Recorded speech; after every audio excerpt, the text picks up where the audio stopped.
EV maker, this time in China, the world's top auto market, is now going out of business. In 2018, The Atlantic reported an incident involving bicycle graveyards in Shanghai, China. At the time, the bike-sharing economy had reached its peak and the supply massively outpaced the demand. The result was mountainous heaps of new bikes dumped on a large field. The incident seems to recur, but involving electric vehicles this time round. One drone footage posted on YouTube shows the existence of a massive EV graveyard in Hangzhou, Zhenjiang province, East China.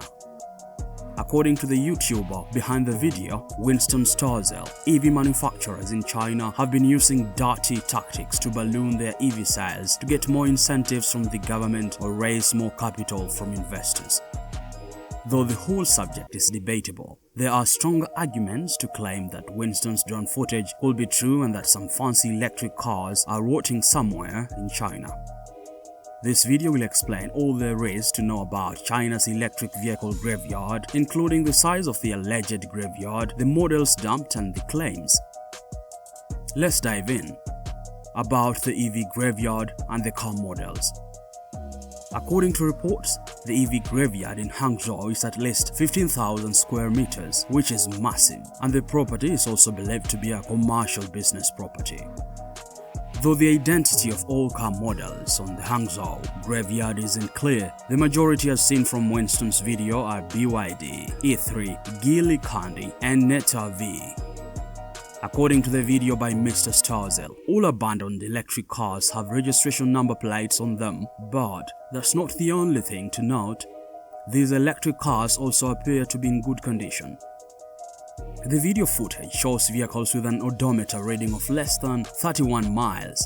They look like they are straight from the factory. Dust layers taint their bodies and their tires are partly encroached by grass, indicating that they are abandoned.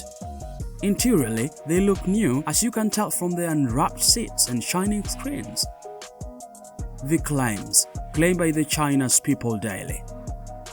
One report by the China People's Daily, a local news outlet, shows that the so-called abandoned electric car belongs to an EV ride-sharing company, Microcity.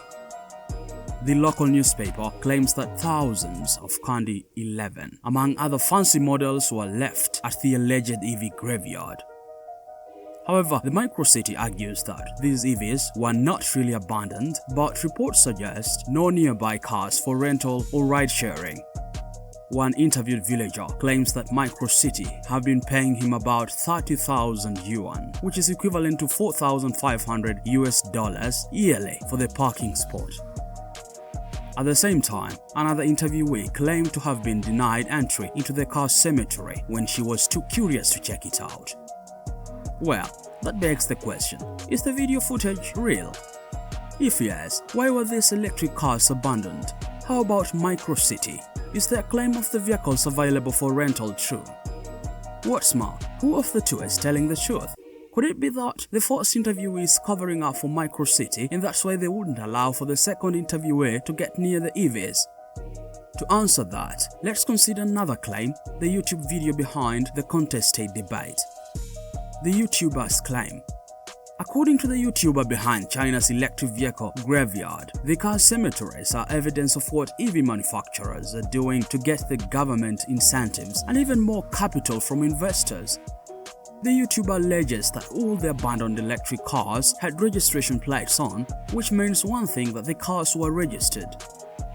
But if they were registered, why are they abandoned, you may ask? Sterzel further explains that the EV manufacturers in China registered these cars to balloon sales, but they dumped them in the Hangzhou graveyard instead of selling them. The goal is to get the incentives the local government promises them. Another argument, according to Mr. Sterzel, is that some of these manufacturers inflate their sales so they can obtain more capital from investors. While there is no substantiating evidence to the YouTuber's claim, you could argue that these claims are solid. You could even see some resemblance with the second interviewer's report, which I discussed earlier as covered by the China People's Daily. Wait a minute, I know you're enjoying this video. What about you give me a thumbs up by liking it, then subscribe and hit that notification bell to stay updated on our latest epic video. Let's continue. Who is MicroCity? I've mentioned MicroCity many times in this video, so you may ask, who or what is MicroCity?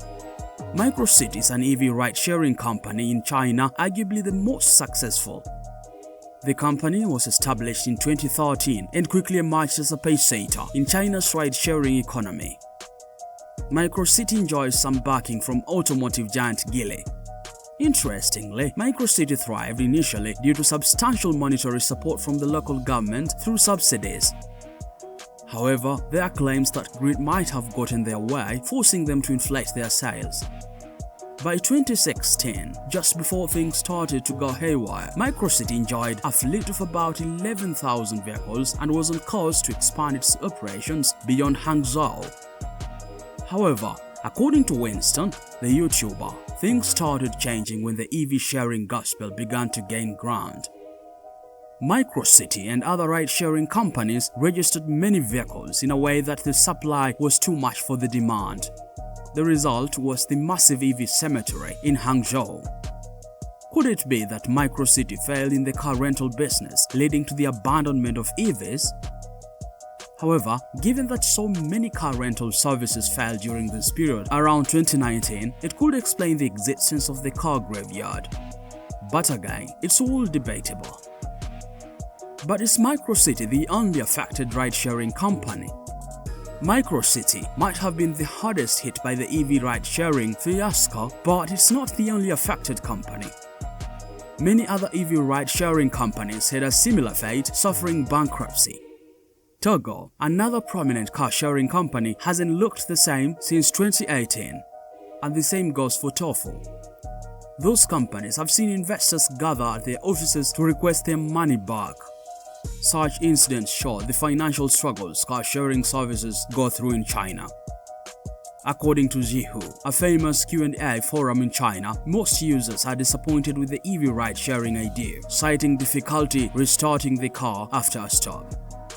There are also traffic congestion laws. Instead of minimizing traffic on the road, the ride-sharing concept makes it worse and only frustrates more users. So, there is an issue of trust, and once it's lost, it becomes more difficult for consumers to buy into an idea the buyer is trying to sell. What's next? You probably are asking, why don't they sell these cars if they exist and do away with the graveyard thing? Well, we're talking about shared cars where the ownership is unclear. It's not like the assets belong to a holding company that can lease or sell them. And with China's corrupt state and dysfunctional government, it's harder to sell off these cars, unlike a place like the US. But does that mean that the China government is not doing anything when fanciful EVs are rotting in deserted fields? Of course not. The China government has been imposing restrictions on new car registrations to bring normalcy to the supply-demand curve. Though their objective is yet to be realized, and the Hangzhou EV graveyard is probably still there are suggestions that things could improve. We have to wait and see, and are here to keep you informed on this channel as soon as we have the information. Meanwhile, here is another video on the best used SUVs with 100,000 miles, which we think you'll enjoy, especially when buying a good used car. See you there.